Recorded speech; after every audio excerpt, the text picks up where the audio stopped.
চৰকাৰে পৰিকল্পিতভাৱে এই কামবিলাক কৰিব লাগে কাৰণ এই যন্ত্ৰণা প্ৰত্যেক বছৰে ৰাইজে ভুগি আছে বছৰ বছৰ ধৰি এইটো চলি আছে কিন্তু চৰকাৰে গুৰুত্ব দিয়া নাই গতিকে এইটো চৰকাৰৰ দৃষ্টি আকৰ্ষণ কৰক আপোনালোকে আমিও কম যে এইটো পাৰ্মানেণ্ট এটা সলিউশনেৰ ব্যবস্থা কৰিব লাগে দেখা গৈছে যে গুৱাহাটীত বাৰে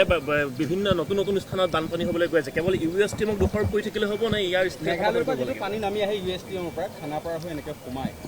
নুই কৰিব নোৱাৰি এইটো এতিয়া পাহাৰৰ পৰা পানী নামি আহিছে সেইটো কথাটো আমি নুই কৰিব নোৱাৰোঁ গতিকে ইউএছটিএমৰ কাৰণে হৈছে নে সেইটো নাজানো কাৰণ সেইটো মই টেকনিকেল পাৰ্চন নহওঁ সেইটো মই নাজানো কিন্তু পাহাৰৰ পৰা পানী নামি আহে অলপ বৰষুণ দিলেই পানী তাৰ পৰা নামি আহি এটা যানজঁটৰ সৃষ্টি কৰে গতিকে গুৱাহাটীৰ বিভিন্ন জেগাতে আছে আমাৰ হাতীগাঁও ৰাস্তাটো আছে তাতেও আমি পানী পাৰ হৈ আহিলোঁ গতিকে উপায় নাই এইটো ড্ৰেইনেজ ছিষ্টেম ভালকৈ কৰিব লাগিব গভৰ্ণমেণ্টে কৰি ৰাস্তা ঘাটবিলাক ড্ৰেইনেজ ছিষ্টেম ঠিকমতে নহ'লে ৰাস্তাত পানী জমা হ'বই বিভাগীয় মন্ত্ৰীয়ে কয় গুৱাহাটীত এতিয়া 2 ঘণ্টাতকৈ বেছি পানী নহয় কিন্তু কালি যেতিয়া বৰষুণ দিলে কিন্তু ট্ৰেফিক জাম হৈ দেখা পোৱা গ'ল